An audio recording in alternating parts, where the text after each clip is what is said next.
Hi everyone, welcome back to a new video. आज की video में डिस्कस करेंगे हिमाचल जीके के क्वेश्चंस। वैसे तो इन क्वेश्चंस को हम पहले ही डिस्कस कर चुके हैं अपनी लाइट वाली सीरीज में, लेकिन रिवीजन भी तो ज़रूरी है, इसलिए इसमें 3-4 वीडियोस को कंपाइल किया हुआ है। इससे आपका फटाफट से रिवीजन हो जाएगा। तो चलिए शुरू करते हैं जल्दी से अपनी आज की जीके की वीडियो को। Before reorganisation of states, Una was a tehsil of district. राज्यों के पुनर्गठन से पहले ऊना जिले किस जिले की तहसील थी? तो ये तहसील थी होशियारपुर की।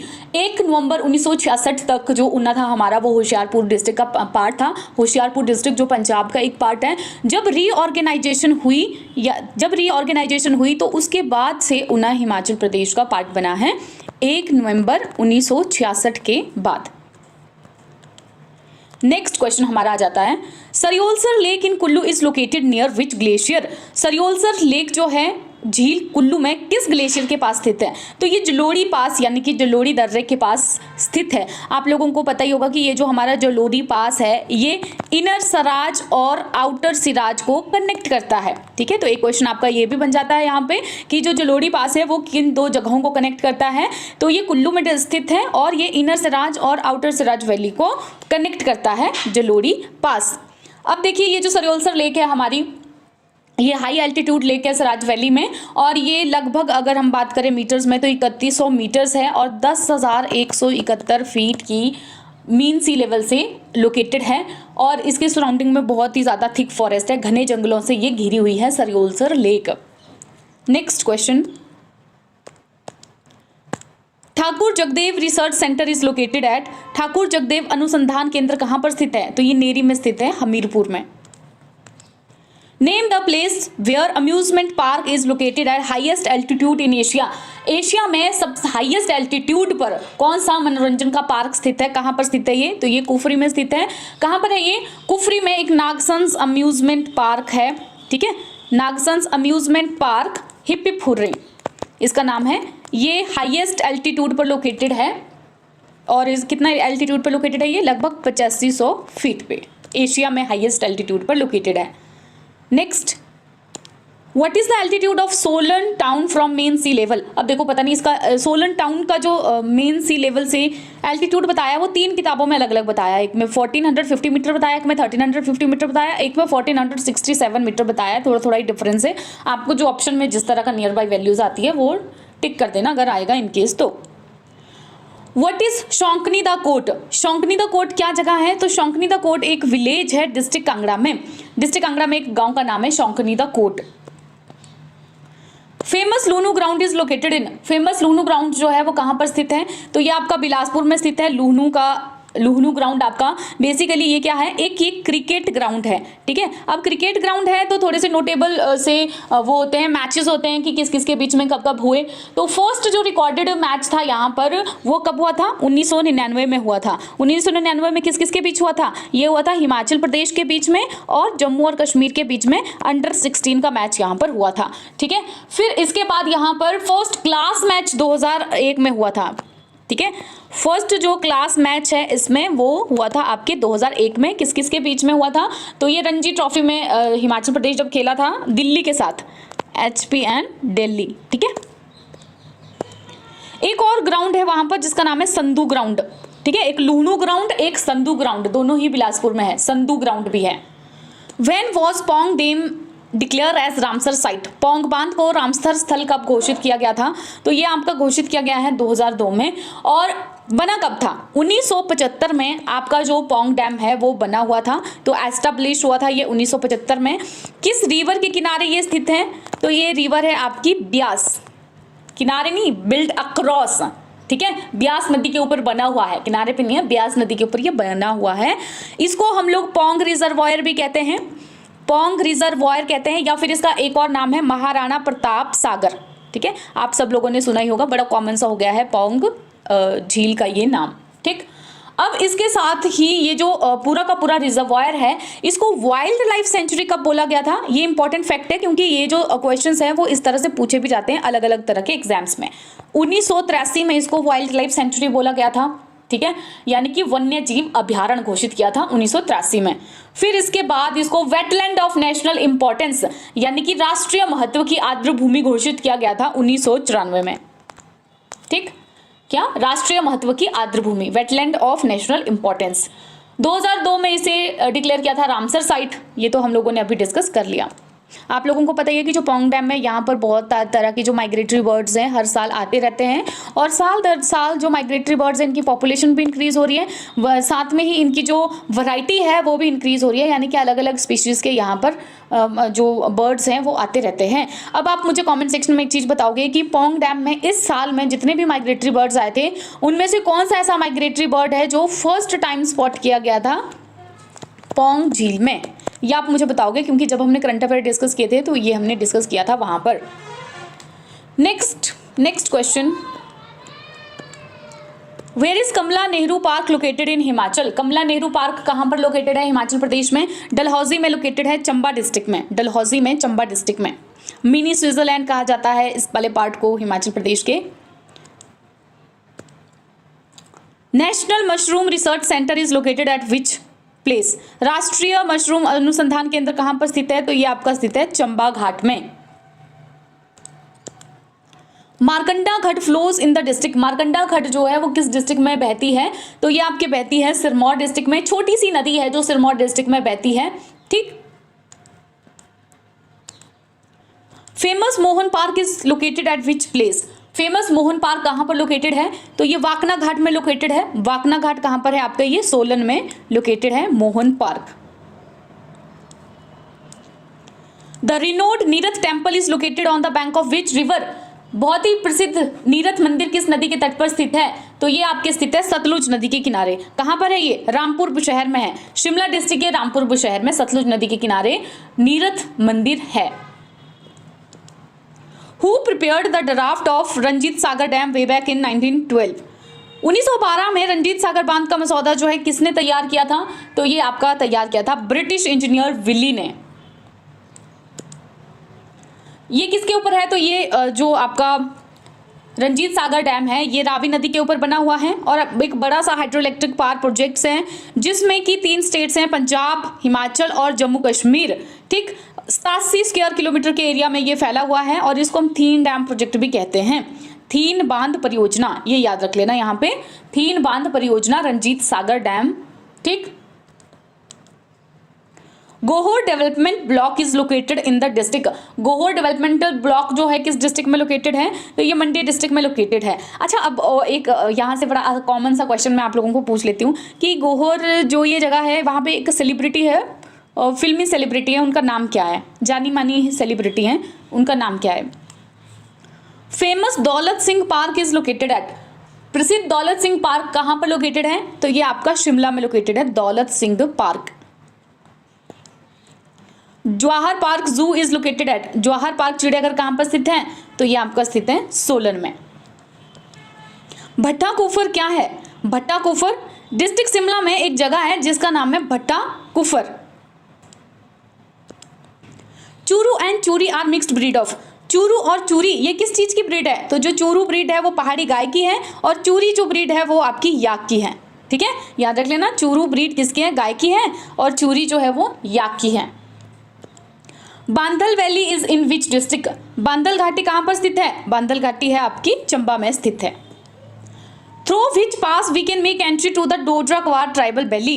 किस दर्रे से होकर के हम डोडरा क्वार आदिवासी घाटी में प्रवेश करते हैं, तो उसका नाम है छोबू पास। छोबू, छोबिया पासेस, तो माउंटेन पासेस की एक ट्रिक्स के साथ मैंने वीडियो बनाई हुई है, माउंटेन पासेस ऑफ हिमाचल प्रदेश। अगर आप वो ट्रिक्स वाली वीडियो देखना चाहते हो तो आप देख सकते हो, आप वीडियोज़ की लिस्ट में उसको ढूंढ लेना, और उसमें मैंने बहुत सारे पासेस कवर किए हैं कुछ एक इजी ट्रिक से, स्टोरी ट्रिक से। Lunani and Slon Kund were discovered by captain A Coleman in which valley. Lunani और स्लोन कुंड की खोज कैप्टन ए कोलेमन ने किस घाटी में की थी, तो ये आपकी की थी कांगड़ा घाटी में। तो इसका मतलब क्या है, ये जो लुनानी और स्लोन कुंड है कहां पर है, कांगड़ा घाटी में। किसने डिस्कवर किए थे, ए कोलेमन ने, कैप्टन ए कोलेमन ने इनको डिस्कवर किया था। According to gazetteer of Kangra, how many people died in Kangra earthquake. Kangra में एक बहुत ही भयानक वाला अर्थक्वेक हुआ था, उसमें लगभग कितने लोग मरे थे कांगड़ा के गैजेटर के अकॉर्डिंग, तो यहाँ पर इन्होंने जो वैल्यू दे रखी है वो दे रखी है 18,314, पर ऐसे भी कई जगह, ये तो है according to gazetteer of Kangra, but ऐसे लगभग बोलते हैं कि 20,000 से ज़्यादा जो लोग हैं उनकी डेथ हुई थी जब 1905 में कांगड़ा में भूकंप आया था। यह आपका प्रॉपर जो डेट है वो आया था 4 अप्रैल 1905 में, ठीक है। और 4 अप्रैल 1905 में आया था, बहुत ही खतरनाक वाला आया था, रिक्टर स्केल पर इसको मापा गया था 7.8, भयानक वाला भूकंप आया था उस समय पर कांगड़ा में। Potter hill Van Vihar located in Shimla is at, Potter's hill Van Vihar Shimla में कहाँ जैसे स्थित है, तो ये समर हिल के पास स्थित है potter hill Van Vihar. Himalayan forest research institute is located at conifer complex in Shimla at, Himalayan वन अनुसंधान संस्थान जो है शिमला में शंकु वृक्ष परिसर में स्थित है, कहाँ पर कहाँ जैसे स्थित है ये, तो पंथा घाटी में स्थित है। Suketi fossil park has been established by, Suketi fossil park को की स्थापना किसके द्वारा की गई थी, तो ये जियोलॉजिकल सर्वे ऑफ इंडिया, भारतीय भूवैज्ञानिक सर्वेक्षण के द्वारा की गई थी। सिरमौर डिस्ट्रिक्ट में है ये सुकेती फॉसिल पार्क, और ये फर्स्ट पार्क है एशिया में जहाँ पे फॉसिल्स जो है वो डिस्कवर किए जा सकते हैं, पहला पार्क है एशिया में। और यहाँ पर जो फॉसिल्स आपको मिलते हैं, यानी कि जो जीवाश्म मिलते हैं, वो लगभग 8.5 मिलियन ईयर्स पुराने हैं, ठीक है, 8.5 मिलियन ईयर पुराने हैं ये। इसके साथ ही ये भी कहा गया है कि शिवालिक जहाँ पर ये पार्क लोकेटेड है वहाँ पर सबसे ज़्यादा मैमेलियन फॉसिल्स हैं, यानी कि स्तनधारी जीवाश्म है, ठीक, जहाँ पर ये लोकेटेड है वहाँ पर सबसे ज़्यादा मैमेलियन फॉसिल्स हैं।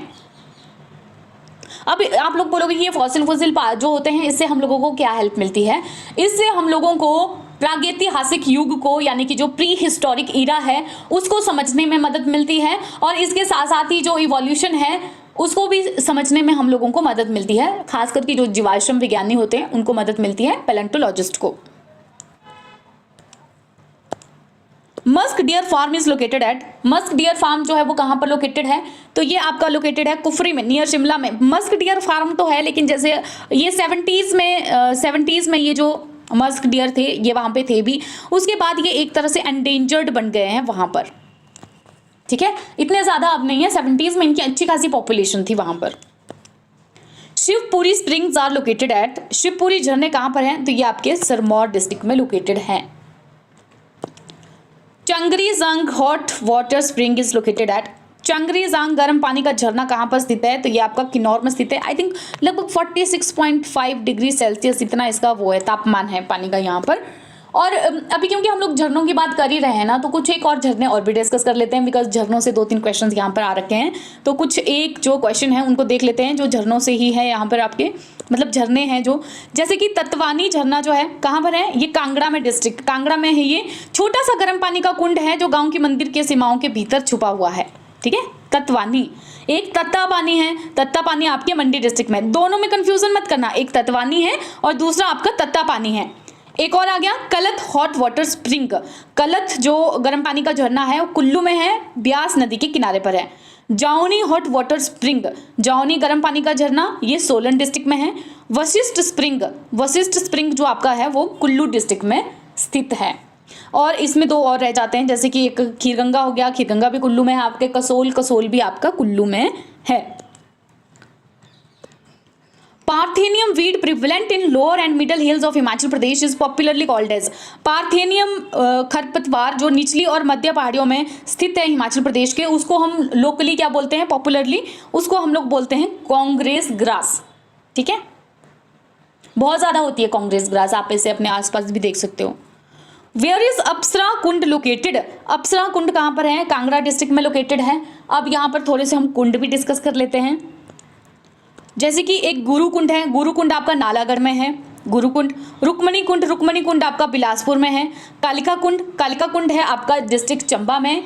और इसके साथ ही आ जाता है एक अक्षर कुंड के पीछे एक स्टोरी भी है कि जो भी विमेन वगैरह हैं जिनके बच्चे नहीं होते हैं वो यहाँ पर जाते हैं, ऐसे बिलीफ है, लोगों की बिलीफ है, वो वहाँ पे जाते हैं और मतलब जब वो वापस आती हैं तो ऐसे माना जाता है कि उनकी जो परछाई है वो पड़नी नहीं चाहिए किसी के ऊपर, इस तरह के लोगों के मिथ्स हैं, बिलीफ्स हैं, और वो लोग जाते हैं यहाँ पे अक्षर कुंड में। जो भी कुंड हैं, झरने हैं, इनके साथ साथ कुछ एक वो भी जुड़े हुए हैं, मिथ जुड़े हैं, पिछली कोई कहानियाँ जुड़ी हुई हैं, और साथ में मेडिसिनल इंपॉर्टेंस भी होती है। जो झरने होते हैं ना उनकी तो मेडिसिनल इंपॉर्टेंस भी है। नेहरू कुंड को तो कौन ही नहीं जानता होगा, कुल्लू में है ये, और फेमस क्यों है, क्योंकि बोलते थे कि नेहरू जी जब भी यहाँ पर आते थे तो इस कुंड का पानी वो ज़रूर पीते थे, और तभी तो इसका नाम पड़ा है नेहरू कुंड, और उसी से ये यहाँ पर फेमस हुआ है नेहरू कुंड के नाम से। The rainy season in Himachal Pradesh is known as, Himachal Pradesh में जो वर्षा ऋतु है उसको क्या बोलते हैं हम? हिउंद बोलते हैं। एक और क्वेश्चन था इसी तरह का कि जो गर्मी का मौसम है उसको क्या बोलते हैं पहाड़ी में? तौंदी। ठीक है, तो ये तो सभी को ही पता है, तौंदी और हिउंदी। हिमाचल वालों को क्या बताना कि इसमें ये बताते हैं, बोलते हैं। ठीक है। इन विच डिस्ट्रिक्ट इज बंदर घाटी मंकी वैली? मंकी वैली बंदर घाटी कहाँ पे? चंबा में है। On way from Dancho to Manimahesh, Dancho से मणिमहेश में जब आप जाते हो तो वहाँ पे बंदर घाटी है। अब बंदर घाटी क्यों आप बोलोगे? यहाँ बहुत सारे बंदर होते हैं। देखिए, जो बंदर घाटी है इसका नाम बंदर घाटी इसलिए पड़ा है क्योंकि बोलते हैं कि जिस तरह की ये घाटी है यहाँ पे, मतलब पार नहीं किया जाता था इस घाटी को, बंदरों की तरह चलना पड़ता था यहाँ पे। बंदरों की तरह मतलब पार करना ये बड़ी ज़्यादा मुश्किल है ये घाटी, तो बंदरों की तरह क्रॉल करके या जैसे बंदर चलते हैं उस हिसाब से चल करके इसको पार करना पड़ता था, तो इसका नाम ही रख दिया गया है फिर बंदर घाटी, monkey valley. Who were the members of Indian Geological Survey team visiting बड़ा सिगरी ग्लेशियर in 1906 AD? 1906 ईस्वी में बड़ा सिगरी ग्लेशियर का दौरा करने वाले भारतीय भूवैज्ञानिक सर्वेक्षण दल के सदस्य कौन थे? तो ये एक तो थे आपके एच वॉकर और दूसरे थे आपके E.H. Times Gandhi ji visited Shimla. Gandhi ji Shimla कितनी बार आए थे? तो गांधी जी शिमला 5 बार आए थे टोटल। कब कब? 1921 में आए थे, 1931 में आए थे, 1939 में आए थे, 1945 में आए थे और 1946 में आए थे। अब ये जब आए थे शिमला कहाँ रुके थे? That is also important. 1945 में जब ये शिमला आए थे तो राजकुमारी अमृत कौर के रेजिडेंस में मनोर विले में रुके थे। 1946 में जब आए थे तो चैडविक में रुके थे, समर हिल्स में। नेक्स्ट, बिलासपुर का कौन सा ऐसा राजा था जिसे फर्स्ट एंग्लो सिख वॉर के बाद ये कह दिया गया था कि आप अपनी जो टेरिटरी है उसको रिस्टोर कर दोगे? तो बिलासपुर का राजा जगत चंद को ये कह दिया गया था फर्स्ट एंग्लो सिख वॉर के बाद कि आप अपनी टेरिटरी को रिस्टोर कर सकते हो। तो यहाँ पर आपका करेक्ट आंसर आ जाएगा राजा जगत चंद। ठीक है। अब ये जो फर्स्ट बैटल हुआ था ये कहाँ पर हुआ था, जिसको हम बोलेंगे ये बैटल ऑफ सबरौन जो हुआ था वो आपका 10 फैब 1846 में हुआ था, जिसमें ब्रिटिशर्स को जीत मिली थी और हार किसको मिली थी? सिख्स को हार मिली थी। तो इसके फलस्वरूप उन्होंने जो राजा जगत चंद है उनको बोल दिया था, क्योंकि हमारे जो हिल रूलर्स थे वो अपनी लॉयल्टी दिखाते थे ब्रिटिशर्स की तरफ, लेकिन उनको साथ में ये भी कह दिया गया था कि ट्रिब्यूट तो आप नहीं दोगे, लेकिन आपने हमारी जो गुड्स आती हैं, जो वस्तुएं आती हैं, उनके ऊपर जो ट्रांजिट ड्यूटीज लगाई हैं वो आपको रिमूव करनी पड़ेगी। नेक्स्ट आ गया, which of the following princely state was excluded from treaty of Amritsar? कौन सा ऐसा प्रिंसली स्टेट है जिसे ट्रीटी ऑफ अमृतसर की संधि से बाहर रखा गया था? तो ये है आपका यहाँ पर चंबा। अब ट्रीटी ऑफ अमृतसर कब हुई थी? ट्रीटी ऑफ अमृतसर आपकी हुई थी 16 मार्च 1846 को। ट्रीटी ऑफ अमृतसर किस किस के बीच में हुई थी? तो ये हुई थी आपकी ब्रिटिशर्स और महाराजा गुलाब सिंह ऑफ जम्मू के बीच में। इस ट्रीटी के फलस्वरूप जो रावी और इंदस के बीच का पूरा एरिया है, जिसमें कश्मीर आ गया, लद्दाख आ गया, गिलगिट आ गया, चंबा आ गया, ये सारा एरिया जो है वो ब्रिटिशर्स के कंट्रोल में आ गया। लेकिन इसमें क्या हुआ, एक वजीर था, वजीर बाघा, ये चंबा का एक वजीर था जिनका नाम है वजीर बाघा। इन्होंने होशियारी दिखाई और इन्होंने क्या किया, अपना जो ये सारा केस है वो सर हेनरी लॉरेंस के सामने प्रस्तुत कर लिया। अब सर हेनरी लॉरेंस के सामने इन्होंने प्रस्तुत कर लिया और उनकी सिंपैथी जो है वो हासिल कर ली। उनकी सिंपैथी के फलस्वरूप 6 अप्रैल 1848 को इनको एक सनद मिल गई, जिसमें चंबा का जो पूरा कंट्रोल है वो फिर से चंबा के पास ही आ गया। ठीक है, तो इसलिए चंबा एक ऐसा प्रिंसली स्टेट था जिसको कि इस ट्रीटी के बाहर रखा गया था। पहले इंक्लूड कर दिया गया था लेकिन बाद में वो बाहर रख दिया गया। ठीक है। Next, Kangra hill ruler supported who among the following in second Anglo Sikh war? Second Anglo Sikh war में कांगड़ा के रूलर्स ने किसको सपोर्ट किया था? तो सेकंड सिख वॉर में इन्होंने सपोर्ट किया था सिख को। एंग्लो सिख वॉर में क्या हुआ था कि फर्स्ट के बाद इनकी उम्मीदें टूट गई थी ब्रिटिशर से। इनको लगा कि किसी तरह से हमें अपने ऊपर तो कंट्रोल, अपने जो एरियाज हैं इनके ऊपर कंट्रोल लेना है, लेकिन कैसे? सिखों ने इनको बोला कि अगर आप हमारी हेल्प करते हो तो हम आपकी जो भी टेरिटरी है उसको वापस देने में आपकी मदद करेंगे। तो इसलिए मेनली जो कांगड़ा के रूलर्स थे जिन्होंने कि यहाँ पर रिवॉल्ट किया वो आपके आ जाते हैं नूरपुर, दत्तरपुर, कांगड़ा और जसवां, ये मेनली लोग थे। लेकिन यहाँ पर भी थोड़ा सा उल्टी एक चीज हो गई कि इन लोगों को पकड़ लिया गया और उसके बाद इनको अल्मोड़ा में जेल में भेज दिया गया। वजीर ऑफ नूरपुर जिसका नाम था राम सिंह, ठीक है, वो इनको उनसे पंगा लेना इनको थोड़ा सा भारी पड़ गया था, जिसको ये पकड़ नहीं पा रहे थे। बहुत ही डिफिकल्ट पर्सन थे डील करना इनके साथ, क्योंकि ये बहुत ही ज़्यादा होशियार थे। तो इसके बाद इन्होंने क्या किया, धोखा देकर के इनको एक ब्राह्मण था जिसका नाम था यहाँ पे पहाड़ सिंह, ठीक है, इसने गोल्ड के बदले राम सिंह को धोखा दिया, इसको पकड़वाया और डल्ले की धार एक जगह है वहां पर इसको फिर फाइनली मार दिया गया। When was first news of 1857 reached in Shimla? Shimla में जो 1857 का रिवॉल्ट हुआ था उसकी पहली जो न्यूज़ है वो कब पहुंची थी? तो ये आपकी पहुंची थी 12 मई 1857 में। फर्स्ट न्यूज़ ऑफ 1857 के रिवॉल्ट की। उस समय शिमला के जो कमांडर इन चीफ थे वो जनरल एंसन थे और इसके डिप्टी कमिश्नर थे विलियम हे। पहला जो हमारा ये हुआ था, मतलब फर्स्ट वॉर ऑफ इंडिपेंडेंस जिसको कहा जाता है, 1857 का रिवॉल्ट, ये जब हुआ था तो उस समय इन्होंने लॉयल्टी दिखाई थी ब्रिटिशर्स के लिए, राजा हीराचंद ने, जिसके लिए इनको सल्यूट ऑफ गन, खिल्लत और अदर गिफ्ट्स भी दिए गए। चंबा का एक राजा था श्री सिंह, इन्होंने भी डलहौजी में मियां अवतार सिंह की गाइडेंस में ट्रूप्स को भेजा था ताकि वो ब्रिटिशर्स की मदद कर सके। इकलौते ऐसे राजा थे राजा शमशेर जो बुशहर के थे, जिन्होंने ब्रिटिशर्स को बोला था कि नहीं अब तुम्हारी हेल्प नहीं की जाएगी, इसमें हॉस्टिलिटी दिखाई थी ब्रिटिशर्स की तरफ। नेक्स्ट क्वेश्चन, धामी के किस राणा के शासनकाल के दौरान धामी त्रासदी हुई थी, यानी कि जो भी ये धामी ट्रेजेडी हुई थी वो किसके शासनकाल में हुई थी? राणा के शासनकाल में हुई थी, तो उनका नाम है राणा दलीप सिंह। राणा दलीप सिंह, देखो अगर आप हिमाचल प्रदेश में जो भी ये फ्रीडम स्ट्रगल को लेकर के रिवॉल्ट हुए हैं तो इसमें सबसे बड़ा जो कारण था, एक आपका बेगार है, सेकेंड आपका आ जाता है हाई जो ये टैक्सेस लगाते हैं, टैक्सेस हैं, मेल एडमिनिस्ट्रेशन, ठीक है, मतलब जो प्रशासन है वो सही से नहीं चल रहा है, करप्शन फैला हुआ है, ये मेनली रीजन थे। तो ये जो राणा दलीप सिंह है, इन्होंने भी धामी में कुछ इसी तरह का शासनकाल चलाया था, लोग इनसे बिल्कुल भी खुश नहीं थे और इसके लिए लोग चाहते थे कि हम लोग कुछ करें। इनका जो बेगार की प्रथा है, हाई ज़्यादा टैक्सेस लगाए हैं, मेल एडमिनिस्ट्रेशन है, इसके लिए लोगों ने क्या किया, 1937 में एक प्रेम प्रचारणी सभा का निर्माण किया, जिसको कि 13 जुलाई 1939 में धामी रियासती प्रजामंडल का नाम यहाँ पर दे दिया गया। लोगों ने इस राणा के सामने अपनी ये डिमांड्स रखी थी, abolition of begar, reduction of land revenue, की बेगार को खत्म कर दिया जाए, जो आप लैंड के ऊपर रेवेन्यू लेते हो, भूमि के ऊपर कर लेते हो, उसको भी खत्म कर दिया जाए, और जो धामी प्रजामंडल हम लोगों ने बनाया है एक डेमोक्रेटिक एनवायरनमेंट लाने के लिए, उसको भी पहचान दे दी जाए। लेकिन राणा ने इनकी जो डिमांड्स हैं उनको नहीं माना, उसने साफ इनकार कर दिया।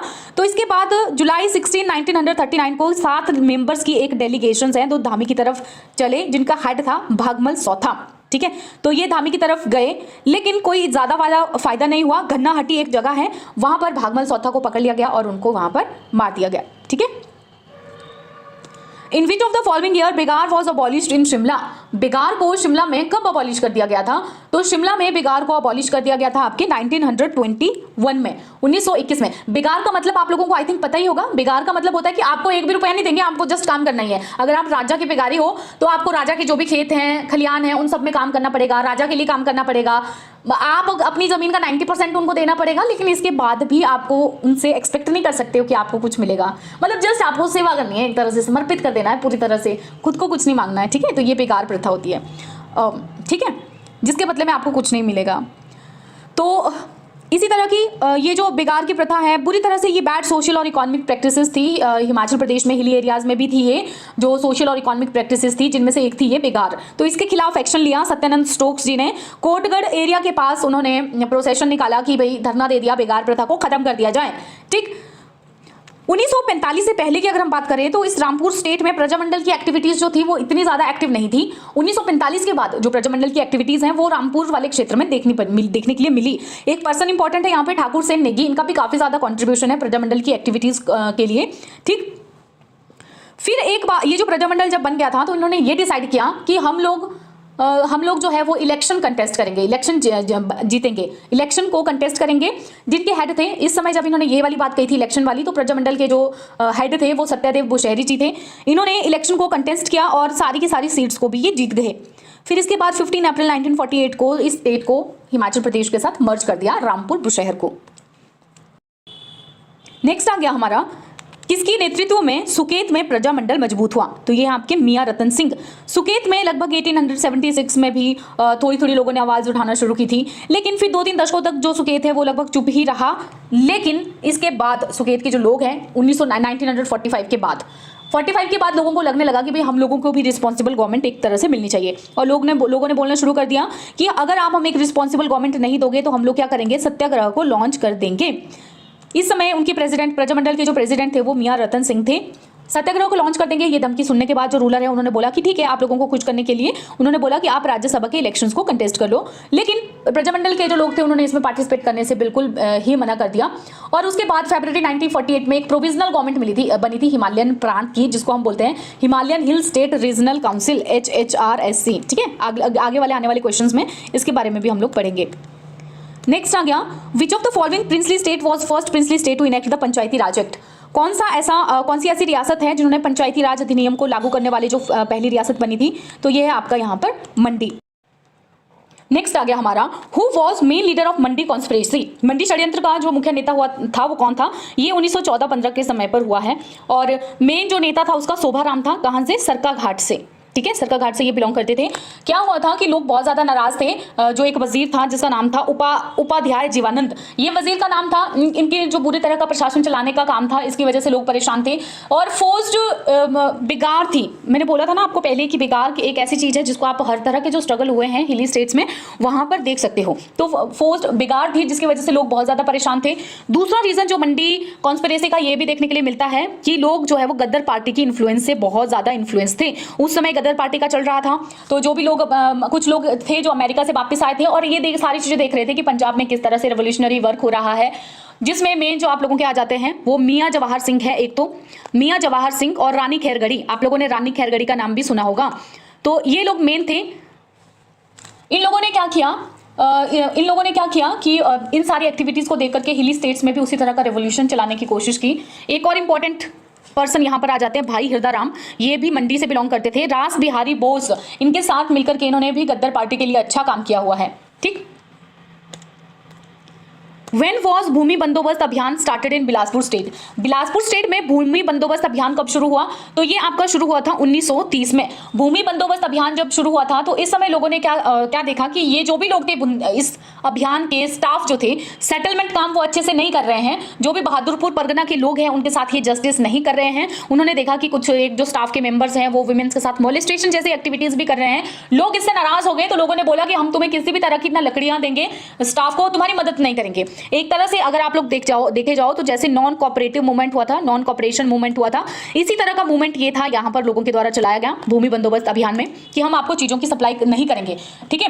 तो इसके बाद अगर हम बिलासपुर की बात करें तो बिलासपुर प्रजामंडल भी बनाया गया था। तो 1905 में पहला लैंड रेवेन्यू सेटलमेंट इन्होंने पास किया था, 1905 में, ये भी याद रख लेना, ठीक है। हाँ, फर्स्ट लैंड रेवेन्यू सेटलमेंट जो था भू राजस्व समझौता 1905 में पारित किया गया था। 9 जनवरी 1933 को जब राजा आनंदचंद को पूरी तरह से पावर मिली तो उन्होंने एक ट्विन पॉलिसी बनाई, रिप्रेशन की और रिफॉर्म की, ठीक है, दमन और सुधार की एक जुड़वा नीति बनाई, जिसमें कुछ एक जो एजुकेटेड पढ़े लिखे लोग थे उन्होंने क्या किया, सेवा समिति जैसी चीजें बनाई, सेवा समिति और सनातन धर्म सभा, ठीक है, सनातन धर्म सभा, इस तरह की चीजें बनाई ताकि जो लोग हैं वो एकजुट हो सकें और सोशल और इकोनॉमिक रिफॉर्म जो है वो ला सकें। सामाजिक और आर्थिक बदलाव लाना इन सबका एक इंपॉर्टेंट मुद्दा था, ठीक। इसके बाद क्या हुआ कि बिलासपुर प्रजामंडल ने क्या किया, एक तरह का रिवॉल्यूशन। बिलासपुर प्रजामंडल जो था इन्होंने भी थोड़ा बहुत विद्रोह किया चीज़ों का जो भी हो रही थी स्टेट में। तो राजा जो थे इन्होंने उनकी एक्टिविटीज़ को सप्रेस किया, जिसके कारण पूरे राज्य में और पूरे नेशन वाइड में उनको बोला गया कि भाई आप खराब कर रहे हो। ये जो भी राजा आनंदचंद थे इनको ये कह दिया गया। फिर 21 दिसंबर 1946 को सत्याग्रह फाइनली लॉन्च कर दिया गया, क्योंकि इनकी जो डिमांड्स थी वो पूरी नहीं की जा रही थी। जो भी एक all India state people's conference भी हुई थी उदयपुर में, जैसे दौलत राम सांख्यान है, नरोत्तम दत्त शास्त्री हैं, उन सारे लोगों ने यहाँ पर पार्टिसिपेट किया था। कुछ डिमांड्स जो उन्होंने रखी हुई थी वो पूरी नहीं हुई, तो 21 दिसंबर 1946 को उन्होंने सत्याग्रह को लॉन्च कर दिया गया था। बिलासपुर के जो राजा थे उन्होंने एक आर्मी भी बनाई थी कि जो भी लोग ये इस तरह की एक्टिविटीज़ को, बड़ी बड़ी आज़ादी की जो एक्टिविटीज़ हैं इनके लिए लड़ रहे हैं, तो उसके लिए एक आर्मी उन्होंने बनाई थी जिसका नाम इन्होंने रखा था स्वाधीन कहलूर दल। फाइनली फिर बिलासपुर को मर्ज कर दिया गया था हिमाचल प्रदेश में 1 जुलाई 1954 में। वैसे जो यहाँ के राजा थे ना वो चाहते नहीं थे कि ये मर्ज हो जाए, मतलब वो चाहते थे कि इंडिपेंडेंट जो स्टेटस है वो मेंटेन रहे। Who was secretary of Himalayan रियासती प्रजामंडल? हिमालयन रियासती प्रजामंडल का जो सेक्रेटरी था वो कौन था? हिमालयन रियासती प्रजामंडल के जो सेक्रेटरी थे वो पंडित पद्मदेव जी थे। ये भी स्वतंत्रता सेनानी थे। हिली एरियाज में जो भी फ्रीडम के लिए स्ट्रगल हुआ है उसके बहुत इंपॉर्टेंट पार्ट थे ये। हिमालयन रियासती प्रजामंडल को ऑर्गेनाइज किया गया था 1938 में, ठीक है। किस लिए ऑर्गेनाइज किया गया था? हिली स्टेट में जो भी राजनीतिक और सामाजिक वर्कर्स काम कर रहे हैं, किस तरह का काम कर रहे हैं ये, उन सभी की इन एक्टिविटीज को, उनकी गतिविधियों को देखने के लिए ये इसको ऑर्गेनाइज कराया गया था हिमालयन रियासती प्रजामंडल को। अब इन्होंने एक स्लोगन था जो बहुत ही फॉलो किया था जिसका नाम था भाई दो ना पाई दो। देखो, एक पहले हमने देखा बिलासपुर वाला, वो था नॉन कॉपरेशन मूवमेंट जैसा है कि हम नहीं करेंगे कॉपरेट, तुम लोगों को सामान नहीं भेजेंगे हम। ये एक तरह से कहा जाता है कि ये सिविल डिसोबीडियंस मूवमेंट का था, सविनय अवज्ञा आंदोलन का विस्तार था कि ना भाई देंगे ना पाई देंगे, कुछ भी नहीं करेंगे हम, करेंगे ही नहीं, कुछ भी नहीं करेंगे हम, ठीक है, एकदम से बिल्कुल कुछ भी नहीं मानना, ठीक। तो इसके बाद जो भी हिमालयन रियासती प्रजामंडल है और जो एक्टिविस्ट इनके साथ जुड़े हैं वो कौन कौन से थे, सत्यादेव बुशहरी जी, पंडित पद्मदेव, पंडित घनश्याम, ये सारे नाम इसके साथ जुड़े हुए थे। When did Chamba Sevak Sangh came into existence? Chamba Sevak Sangh जो था वो एग्जिस्टेंस में कब आया? तो 1936 में ये एग्जिस्टेंस में आया था। चंबा में भी विद्रोह हुए थे। चंबा में जो पहली बार एक विद्रोह देखा गया था लोगों के लिए वो तब हुआ था जब आर्बिट्रेरी रेवेन्यू कलेक्शन वहां पर हुई थी, यानी कि पूरी बिना मनमानी का जो रेवेन्यू है, कर है, वो लोगों से वसूला जा रहा था। मनमानी का कर वसूला जा रहा था लोगों से। जब इस चीज की हद हो गई तो लोगों में थोड़ी सी जागरूकता आई कि हम लोगों के साथ बहुत ज्यादा अत्याचार हो रहा है।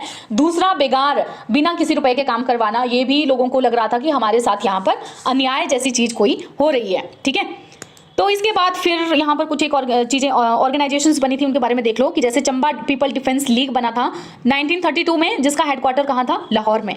चंबा स्टेट पीपल्स फेडरेशन जो है वो 1947 में बना था, जिसे इंडियन स्टेट, और इसको चंबा को कब मर्ज कर दिया गया था? 15 अप्रैल 1948 में हिमाचल के साथ मर्ज कर दिया गया था, हिमाचल जब बना था of course. Next, When was first voice against Rana Hardev Singh was raised? Rana Hardev Singh के खिलाफ सबसे पहले आवाज कब उठी थी? तो ये कुनिहार में थे फर्स्ट। ठीक है, कुनिहार की हम बात कर रहे हैं यहाँ पर। कुनिहार का जो राणा हरदेव सिंह था उसके खिलाफ सबसे पहले जो वॉइस है वो कब उठी थी? 1920 में ये उठी थी। कुनिहार प्रजामंडल जो है उसको बनाया गया था आपके 1939 में। इसके जो मेन लीडर थे वो कौन थे? बाबा कांशीराम और गौरी शंकर। इनकी मेन डिमांड्स क्या थी? उन्होंने भी मेन डिमांडें रखी हुई थी अपनी, जैसे कि रिलीज ऑफ पॉलिटिकल वर्कर्स, जो भी आप भूमि कर लेते हो उसमें 25% की कमी कर दी जाए, प्रजामंडल के ऊपर जो बैन है उसको उठा दिया जाए और रिफॉर्म कमेटीज बना दी जाए। लोगों का जो यहाँ पे मूवमेंट था वो इतना अच्छा था कि राणा को इनकी डिमांड्स एक्सेप्ट करनी पड़ी। कुनिहार में जब ये हुआ था तो बाकी जगह के जो लोग थे उनको काफी ज्यादा इससे शक्ति मिल गई थी, क्योंकि उनकी डिमांड्स वहां पर एक्सेप्ट कर ली गई थी। ठीक है, उनकी डिमांड्स को सप्रेस नहीं किया गया था। Who were main leader of Pajhota movement? Pajhota movement के जो मेन लीडर्स थे वो कौन कौन से थे? सूरज Singh Vaid, Sunhari Devi, Lakshmi Singh, all of the above. तो इसका सही आंसर हमारा यहाँ पे आ जाता है ऑल ऑफ द अबव। ठीक है, तो अब ये जो पझौता मूवमेंट है इसको बोला जाता है कि ये क्विट इंडिया मूवमेंट, भारत छोड़ो आंदोलन जो 1942 में हुआ था, उसी की एक एक्सटेंशन है। देखो, हिस्ट्री तो आप लोगों ने पढ़ी होगी इंडियन जीके में, तो जिस तरह से भारत में, पूरे भारत में विद्रोह हो रहे थे, जैसे नॉन कॉपरेशन मूवमेंट हो गया, सिविल डिसोबीडियंस मूवमेंट हो गया, सविनय अवज्ञा आंदोलन हो गया, और अब ये भारत छोड़ो आंदोलन हो गया, इसी की तर्ज पर हिली एरिया के जो लोग थे उन्होंने भी कोशिशें की है खुद को आज़ाद करवाने के लिए। तो ये एक तरह से क्विट इंडिया मूवमेंट के एक्सटेंशन माना जाता है। किसान सभा के अंडर इसको ऑर्गेनाइज करवाया गया था। सिरमौर प्रजामंडल का बना था 1939 में, जिसके मेन लीडर थे Chaudhary Sherchand, Shivanand Ramaul, Davinder Singh, Nahar Singh etcetera. When was Himalayan hill state regional council formed? Himalayan hill state regional council कब बनी थी? तो ये बनी थी आपकी 1946 में। ऑप्शन नंबर सी 1946 में बनी थी। अभी मैंने आपको पहले भी बताया कि 90 फरवरी ये HHSRC बनी थी, यानी कि Himalayan hill state regional council 1946 में बनी थी। इसके बाद Himalayan hill state regional council ने क्या किया? एक प्रोविजनल गवर्नमेंट बनाई 1948 में हिमालयन प्रांत की, जिसका हेडक्वार्टर था आपका शिमला डिस्ट्रिक्ट में।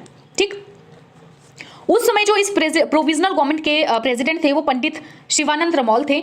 इनका जो पहला टारगेट था 1948 में वो सुकेत था। ठीक है, इन्होंने सुकेत को एक फर्स्ट टारगेट लिया अपना, जिसके लीडर थे पंडित पद्मदेव। मैंने पहले भी आप लोगों को बताया था कि पंडित पद्मदेव की जो नेतृत्व है उसमें सुकेत के लिए एक जुलूस निकाला था। नॉन वायलेंट मार्च था ये, सत्याग्रही ने एक तरह से ये सत्याग्रह किया था। ठीक, Which among the following proposed the name of state as Himachal Pradesh? Himachal Pradesh state का जो नाम प्रपोज किया गया था वो किसके द्वारा किया गया था? तो ये सबसे पहले आपका यहाँ पर किया था सत्यादेव बुशहरी के द्वारा, हिमाचल प्रदेश का नाम हिमाचल। देखो क्या होने लगा था ना कि 1948 आने तक लोगों को ये लगने लगा था कि एक तरह से यूनियन ऑफ स्टेट्स हम क्यों नहीं बनाते हैं, ये जो छोटे छोटे हिमालयन प्रांत है इन सबके हम एक यूनियन स्टेट क्यों नहीं बनाते हैं। ठीक, तो जो भी शिमला हिल्स के रिप्रेजेंटेटिव थे, प्रजामंडल के रिप्रेजेंटेटिव थे, इन्होंने क्या किया? 26 से लेकर के 28 जनवरी तक शिमला में एक तरह की मीटिंग की, जिसके चेयरमैन थे राजा दुर्गा सिंह भगत के। ठीक है, ये एक राजा है राजा दुर्गा सिंह भगत के, और इस असेंबली ने ये डिसाइड किया कि भाई हमको एक यूनियन ऑफ स्टेट बनानी है। उस समय जो वाइस चेयरमैन थे वो ठाकुर सेन नेगी थे। मैंने आपको पहले इनको आप लोगों के साथ पहले इनका एक कॉन्ट्रीब्यूशन बताया था कि प्रजामंडल में इनका भी काफी अच्छा कॉन्ट्रीब्यूशन था। तो इन्होंने सत्यादेव बुशहरी जी जो है इन्होंने बोला कि हिमाचल प्रदेश नए स्टेट का नाम होना चाहिए था, लेकिन ये जो लोग ये डिसाइड कर रहे थे, एक पर्टिकुलर सेक्शन थी जो नहीं चाहती थी कि ये ऐसा हो। प्रजामंडल के लोग थे ये, जिसके हेड थे YS परमार, और पंडित पद्मदेव, ये दोनों जो पर्सन थे वो इसके खिलाफ खड़े हो गए। उन्होंने बोला कि नहीं, अभी स्टेट नहीं बनेगा, हमको कोई यूनियन ऑफ स्टेट नहीं चाहिए। क्यों नहीं चाहिए? जब तक आप लोग सारी पावर्स जो है वो लोगों को नहीं दे देते हो, एक तरह से आप लोग डेमोक्रेसी नहीं लाते हो, तब तक कि ये फालतू के यूनियन ऑफ स्टेट बना लो, ये बना लो, वो बना लो, ये सब चीजें हम लोगों को नहीं चाहिए। तो इसके लिए इनको भी विद्रोह का सामना करना पड़ा। बिकॉज सोलन में जब एक असेंबली हुई थी, वहां पर जो भी ऑर्गेनाइजर थे यहाँ पे, जिनका नाम था महावीरा सिंह, इन्होंने इनको अंदर तक नहीं आने दिया था कि भाई तुम लोग ये क्या कर रहे हो, यूनियन ऑफ स्टेट का विद्रोह क्यों कर रहे हो तुम। तो इसके बाद इन्होंने एक जो हुई थी all India state people's conference Shimla में हुई थी, इन्होंने तब भी वहां पे क्लियरली अपना पॉइंट रखा था वाईएस परमार ने कि जब तक लोगों को पावर नहीं मिल जाती है तब तक हम ये यूनियन ऑफ स्टेट का जो आइडिया है इसको एक्सेप्ट नहीं करेंगे। इसके बाद ये जो दोनों लोग हैं वाईएस परमार और पंडित पद्मदेव, दोनों ये दिल्ली में गए और वहां पर जाकर के ये सरदार पटेल जी से मिले। ठीक है, सरदार पटेल जी से मिले मिनिस्ट्री ऑफ स्टेट यूनियन ने। फिर इसके बाद 2 मार्च 1948 को जो रूलर्स थे वहां के उन सबको बुलाया और बोला कि भाई आप लोग अपने जो स्टेट्स हैं उसे इंडिया के साथ मर्ज कर दो। उन सारे जो रूलर्स थे उनका नेतृत्व किसने किया था उस समय? उनका नेतृत्व किया था उस समय पर जोगिंदर सेन ने, जो उस समय मंडी के राजा थे। एक एग्रीमेंट साइन हो गया रूलर्स के बीच में और आप लोगों को पता ही है कि 15 अप्रैल 1948 को हमारे प्यारे हिमाचल प्रदेश का जनी वास्तुकला यानी काटकुनी आर्किटेक्चर के लिए कौन कौन सी 2 मुख्य सामग्रियां यूज की जाती हैं, आपको यहाँ पर ऑप्शंस दे रखे हैं और इसका सही आंसर है आपका बोथ ऑफ अबव। काटकुनी, काट का मतलब ही होता है वुड और कुनी का मतलब होता है एंगल और या फिर कॉर्नर, कोना। ठीक है, तो पत्थर और लकड़ी का यूज करके ये काटकुनी टाइप के मंदिर बनाए जाते हैं। हिमाचल प्रदेश में अगर आप देखो तो जो मोस्ट ऑफ टेंपल है वो आपको काटकुनी आर्किटेक्चर के देखने के लिए मिल जाएंगे। इन मंदिरों की खास बात ये होती है कि इनको विदाउट मोटर यूज किया जाता है, यानी कि विदाउट सीमेंटिंग मोटर इनको यूज किया जाता है। यानी कि जब भी आप इनको बनाते हो ना तो सिर्फ पत्थर और लकड़ी का यूज होता है, उसमें इसके अलावा और कोई दूसरी चीज यूज में नहीं आती है। लकड़ी के बीम डाले जाते हैं और पत्थरों से चिनाई की जाती है। जहां पर छोटे छोटे स्पेसेस होते हैं वहां पर भी पत्थरों से ही इसकी चिनाई की जाती है। तो ये इस तरह के मंदिरों की एक खास बात हो जाती है। इसके अलावा इसमें क्या किया जाता है, वुडन रूफ ही होता है, लकड़ी का बना हुआ छत होता है जिसके ऊपर स्लेट्स डाली जाती हैं और रिदमिक पैटर्न होता है वुड और स्टोन का। ठीक है, एक रिदम से पैटर्न में लकड़ियां और पत्थर लगाए जाते हैं। फायदा क्या होता है? फायदा एक तो इसका ये हो जाता है कि टाइम एंड रिसोर्स एफिशिएंसी होती है, यानी कि टाइम भी कम लगता है और रिसोर्सेज जो होते हैं वो भी कम लगते हैं। कम रिसोर्सेज में आप एक अच्छी चीज को बना सकते हो, अच्छी बिल्डिंग को बना सकते हो। Minimum material and maximum height, देखिए जो इस तरह के ये पत्थर और लकड़ी की जो चिनाई होती है ना, इसमें कम मटेरियल में आप जो है वो लंबी वॉल को बना सकते हो। सुपीरियर रिसिलियंस अगेंस्ट अर्थक्वेक, ये एक तरह से भूकंप रोधी घर मंदिर होते हैं। जो भी ये बिल्डिंग्स बनती हैं काटकुनी आर्किटेक्चर में, भूकंप रोधी इनको एक तरह से माना जाता है क्योंकि ये कम अफेक्ट करते हैं, भूकंप इसको कम अफेक्ट करता है। ठीक है, और इनका एक और फायदा ये भी है कि इनको लो मेंटेनेंस की जरूरत है, ज्यादा मेंटेनेंस की जरूरत इनको नहीं है। Next, inner most sanctum of a temple where idol exist is known as, किसी मंदिर का जो सबसे भीतरी गर्भगृह होता है जहां पर मूर्ति विद्यमान होती है उसे हम लोग क्या बोलते हैं? तो उसको हम लोग बोलते हैं गर्भगृह। ठीक है, अगर हिमाचल प्रदेश के जो मंदिर है, मोस्ट ऑफ मंदिर है, उनका आप देखो कि किस तरह के होते हैं ना, तो मंदिरों के कुछ एक इंपॉर्टेंट पार्ट है जो आप लोगों को पता होने चाहिए। जैसे कि फॉर एग्जाम्पल मैं यहाँ पे ड्रॉ करने की कोशिश कर रही हूँ पर ऐसे बहुत अच्छी ड्रॉइंग मेरी है नहीं। ये वाला जो सबसे ऊपर वाला पार्ट होता है इसका चोटी जैसा, उसको हम लोग कलश बोलते हैं और ये वाला जो यहाँ पर पार्ट होता है इसको हम लोग अमलक बोलते हैं। ठीक है, फिर ये वाला पार्ट जहाँ पर मूर्ति विद्यमान होती हैं इसको हम लोग कहते हैं गर्भगृह या वोम हाउस भी इसको बोलते हैं। ठीक, अब इसी तरह से मंदिर के यहाँ पर भी ये पोर्शंस होते हैं, जैसे कि ये वाला एक पार्ट यहाँ पर हो गया, एक पार्ट मंदिर का यहाँ पर भी हो गया। तो जो बड़े वाले मंदिर होते हैं तो इनमें से ये वाला पार्ट मंडप आ जाता है और ये वाला पार्ट आ जाता है यहाँ पे अर्ध मंडप। ठीक है, तो ये वाले आप लोग याद रख लेना, कलश, अमलक और गर्भगृह। और ये वाला पार्ट भी भूलने वाला नहीं है, इसको बोलते हैं शिखर। मोस्ट ऑफ द मंदिर जैसे आप बोलोगे ना ये शिखर स्टाइल के मिलते हैं ना कुछ इस तरह के आर्किटेक्चर स्टाइल के देखने के लिए हमको मंदिर। ठीक है, तो ये गर्भगृह है। नेक्स्ट आ गया which of following is correct, यहाँ पर आपको बोला है कि पूछा गया है कि क्या जो डोम्ड आर्किटेक्चर है वो उसमें नेपाली इन्फ्लुएंस है, पगोड़ा आर्किटेक्चर में सिख इन्फ्लुएंस है और फ्लैट रूफ आर्किटेक्चर में तिब्बत इन्फ्लुएंस है। क्या ये सब सही है? इनमें से सही क्या है? तो इनमें से सही आपका थर्ड वाला है। जो भी आपका ये फ्लैट रूफ आर्किटेक्चर होता है, स्पाट छत वाली जो वास्तुकला होती है, उसमें तिब्बतियन या फिर चाइनीज हम बोल सकते हैं इन्फ्लुएंस पाई जाती है। डोम्ड आर्किटेक्चर में नेपाली इन्फ्लुएंस नहीं पाई जाती है क्योंकि डोम शेप का जो आर्किटेक्चर है उसमें हम लोगों को मुगल और सिखों की इन्फ्लुएंस मिलती है। मतलब जिस तरह से मुगल और सिख लोगों के यहाँ पर मंदिर या मंदिर नहीं, उनके जो पूजा के स्थल हैं जैसे गुरुद्वारा हो गया, ठीक है, ये बनाए जाते हैं, उसी तरह से हमें मिलता है। जैसे चिंतपूर्णी का मंदिर आप लोग देख लो, डोम शेप्ड मंदिर, मतलब पूरे गुरुद्वारे जैसे हल्की सी झलक वहाँ पे लगता है कि गुरुद्वारे के जैसे सेम है। तो जो भी मंदिर इस तरह के होते हैं वो डोम्ड शेप्ड आर्किटेक्चर उनको हम बोलते हैं। सेकंड आ गया पगोड़ा आर्किटेक्चर। तो ये जो पगोड़ा आर्किटेक्चर है आपका, इसमें नेपाली इन्फ्लुएंस आपको यहाँ पर मिलती है, सिख नहीं, नेपाली इन्फ्लुएंस आपको यहाँ पर मिलती है। नेपाल के साथ साथ जो इस तरह के मंदिर हैं आपको, वो आपको म्यांमार में भी देखने के लिए मिल जाएंगे और कश्मीर में भी देखने के लिए मिल जाएंगे। तो ये जो पगोड़ा स्टाइल का आर्किटेक्चर है, नेपाली, कश्मीर और म्यांमार, पगोड़ा स्टाइल का आर्किटेक्चर, जैसे कि आप पराशर का टेम्पल देख सकते हो, ठीक है।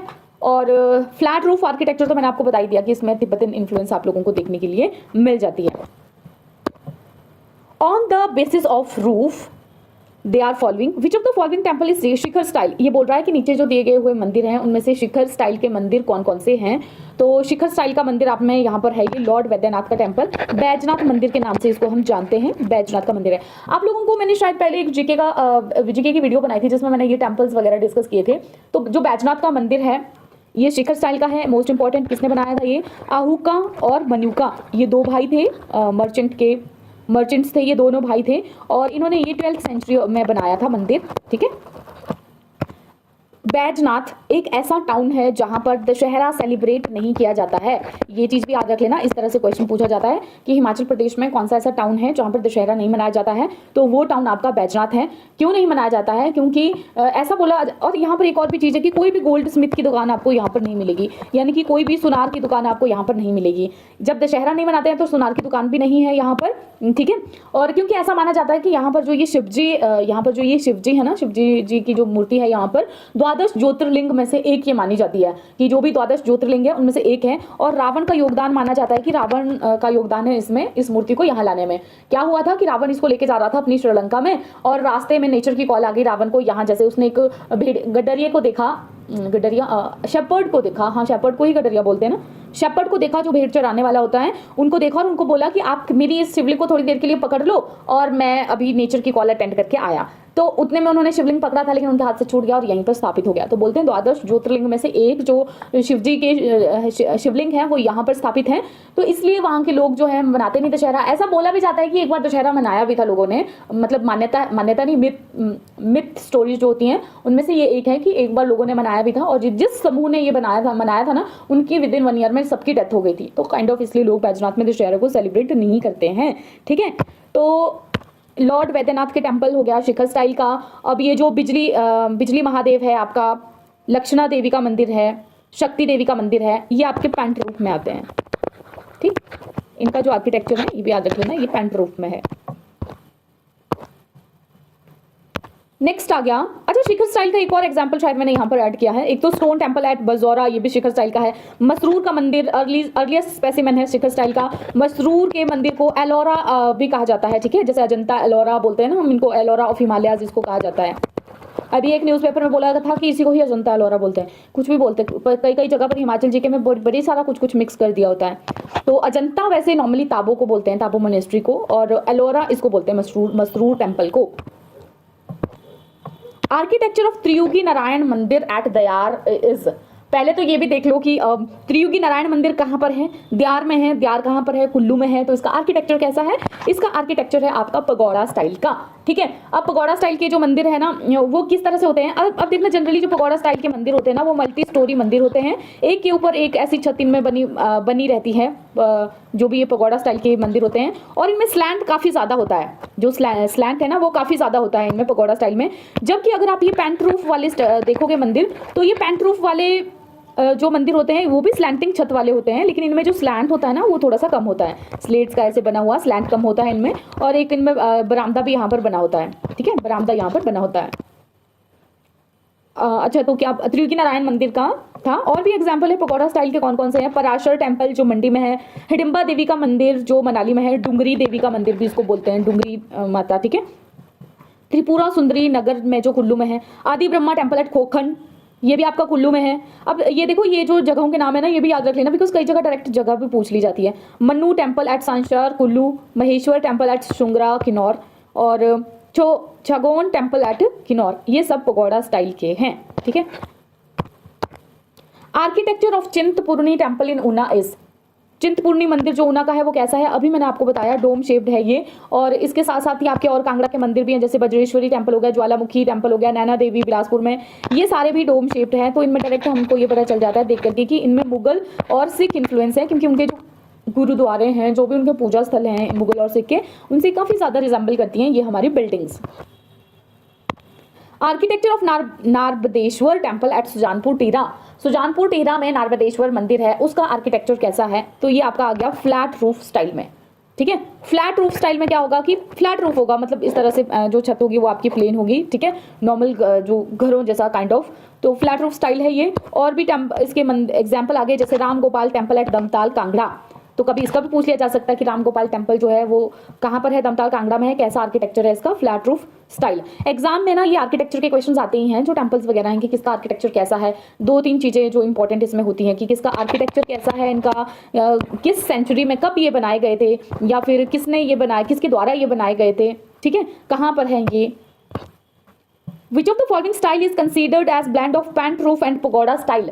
पेंट रूफ और पगोडा स्टाइल का कौन सा ऐसा मंदिर है जिसको इन दोनों का मतलब एक ब्लेंड माना जाता है कि दोनों को बना करके ये स्टाइल बना हुआ है, तो ये आपका है यहाँ पर सतलुज वैली स्टाइल। ये जो सतलुज वैली स्टाइल होता है ना, इसमें कुछ इस तरह से बिल्डिंग्स बनी होती हैं, जैसे नीचे छोटी बिल्डिंग है, फिर ऊपर उससे थोड़ी और बड़ी बिल्डिंग है, फिर ठीक है उससे ऊपर एक और थोड़ी बिल्डिंग है। ठीक, फिर यहाँ पर ये स्लेट्स का बनाए होते हैं स्ट्रक्चर इस तरह से। ठीक है, और भी है जो सतलुज वैली स्टाइल के हैं, बहना महादेव जो कुल्लू में है, धनेश्वरी देवी निथार में जो है आउटर सिराज में, भीमा काली मंदिर सराहन में जो है शिमला में, ये सब सतलुज वैली स्टाइल को फॉलो करते हैं। Architecture of Hateshwari Devi at Hatkoti. Hatkoti में जो आर्किटेक्चर है हटेश्वरी देवी का वो किस तरह का है, तो ये पिरामिडिकल स्टाइल है। अब ये पिरामिडिकल स्टाइल कैसे होता है, इसका नाम ही है पिरामिड। पिरामिड्स को आपको पता है ना कैसे होते हैं, इस तरह से होते हैं पिरामिड्स। ठीक है, मतलब नीचे से वो ब्रॉड होते हैं, ऊपर जाते जाते नैरो हो जाते हैं। तो काइंड ऑफ इसी तरह के जो मंदिर बनते हैं पिरामिडिकल स्टाइल में, वो हाटेश्वरी देवी भी है हाटकोटी में। और एक और एग्जांपल है इसका शिवा टेम्पल ड्योरा इन जुब्बल, मतलब मेनली जो ये जुब्बल वाला एरिया है ना, इस तरह से जुब्बल महासू वाला एरिया, यहाँ पर ये पिरामिडिकल स्टाइल वाले थोड़े से ज्यादा पाए जाते हैं। What is the architecture of monastery that is situated at Rewalsar. Rewalsar में जो मोनेस्ट्री है उसका आर्किटेक्चर किस तरह का है, तो ये आपकी आ जाती है पगोड़ा स्टाइल की। देखो जो मतलब मोस्ट ऑफ द मोनेस्ट्रीज है ना काइंड ऑफ ये फ्लैट रूफ स्टाइल में है, लेकिन ये पगोड़ा स्टाइल की है जो रिवालसर में है हमारे यहाँ पर। ठीक है, which among the following is situated in village Tunde. नीचे दिए गए हुए कौन सा ऐसा मंदिर है जो टुंडे गांव में सिचुएटेड है। ठीक है, टुंडे गांव कहाँ पर है आपका, ये है आपका लाहौल स्पीति में। तो यहाँ पर आपका त्रिलोकीनाथ मंदिर है जो टुंडे गांव में स्थित है। इसके बारे में बड़े इंपॉर्टेंट फैक्ट्स हैं ये नीचे।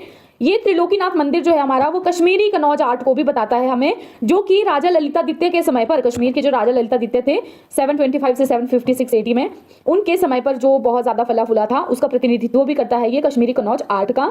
गोइट्स की अगर हम बात माने तो अवलोकितेश्वर की जो मूर्ति यहाँ पर है उसको बोला जा रहा है कि लगभग वो 12th सेंचुरी राउंड की ही है, उसके आगे पीछे की ये नहीं है। एक और भी है यहाँ पर कि यहाँ पर जो महिषासुर मर्दिनी को डिपिक्ट करती हुई बताती हुई काली माता की मूर्ति थी वो यहाँ पर किसने लगाई हुई है, तो ये आपकी रखी थी ठाकुर हिमपाला ने 1569 से 70 में। ठीक है, ठाकुर हिमपाला ने। एक और इंपॉर्टेंट चीज यहाँ पर है, पौड़ी फेस्टिवल कब मनाया जाता है। पौड़ी फेस्टिवल जो होता है वो 3 दिन का होता है, इसे अगस्त में यहाँ पर सेलिब्रेट किया जाता है। अब क्योंकि यहाँ पे मैंने ऑप्शंस में ये इंक्लूड किए थे मृकुला देवी, गुरु घंटाल गोम्पा और जयमूर मठ, इनके बारे में भी आप लोग थोड़ा सा जान लो बिकॉज ये इंपॉर्टेंट है एग्जाम के पर्सपेक्टिव से। मृकुला देवी का जो मंदिर है वो मुरगुल या फिर जिसको हम मृकुल गांव भी बोलते हैं उदयपुर में, वहां पर है। इसे राजा अजय वर्मन, कश्मीर के राजा थे अजय वर्मन, उनके द्वारा बनाया गया था। गुरु घंटाल गोम्पा जो है चंद्रा और भागा जहां पर मिलती है यानी तांडी पर, उसके 4 किलोमीटर ऊपर है। उस गाँव का नाम है तुपचलिंग। यहाँ पर जो अवलोकितेश्वरा की मूर्ति है वो 8th सेंचुरी की है और इसे गुरु पद्म संभव ने यहाँ पर बनाया हुआ था। ठीक है, यहाँ पर घंटाल फेस्टिवल मनाते हैं हम, जून में मनाते हैं। जयमूर मठ या गैमूर मोनेस्ट्री जो है यहाँ पर मारीची वज्रवही की है 11th और 12th सेंचुरी अराउंड से, कश्मीरी स्टाइल में ये यहाँ पर है। शशूर गोम्पा जो है वो कब बनाया गया था, तो शशूर गोम्पा आपका बनाया गया था 17th सेंचुरी में। इसको बनाया था देवा ग्यात्सो ने। ठीक है, in which of the following gompa largest collection of Tangyur and Tangyur is formed. Tangyur और तंग्यूर की जो लार्जेस्ट कलेक्शन है वो कहां पर पाई जाती है, इनकी टीचिंग्स जो हैं, तो ये आपकी पाई जाती है कारदांग गोम्पा में। कारदांग गोम्पा जहां पर है उस गांव का ही नाम है कारदांग। रंगच एक चोटी है रांच चोटी या रंगच चोटी जो है यहाँ पर सिचुएटेड है ये। इसको मतलब 1912 से पहले ना इसकी कंडीशन कोई ऐसी खास सही नहीं थी।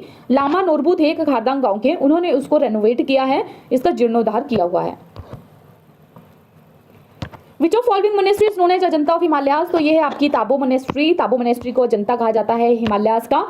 किसने ये बनाया था, ये इंपॉर्टेंट है। तो ये यो शशौत एक रूलर थे, उन्होंने 1996 एडी में इसे बनाया था, बहुत ज़्यादा पुरानी है ये। छाम्प को ऑर्गेनाइज किया जाता है मंथ ऑफ अक्टूबर। छाम्प डांस क्या होता है, डेविल डांस भी हम बोलते हैं ना, जिसमें लोग राक्षस जैसे मास्क पहनते हैं और फिर लोग यहाँ पर डांस करते हैं। अजंता ऑफ हिमालयाज के नाम से इसको जाना जाता है। Himachali paintings can be classified in which of following types, Himachali paintings को कितनी तरह से आप क्लासिफाई कर सकते हो, 3 तरह से मेनली हम हिमाचली पेंटिंग्स को क्लासिफाई कर सकते हैं, जिसमें एक आपका आ गया मिनिएचर पेंटिंग, दूसरा आ गया वॉल पेंटिंग और थर्ड आ गया आपका मेन्यू।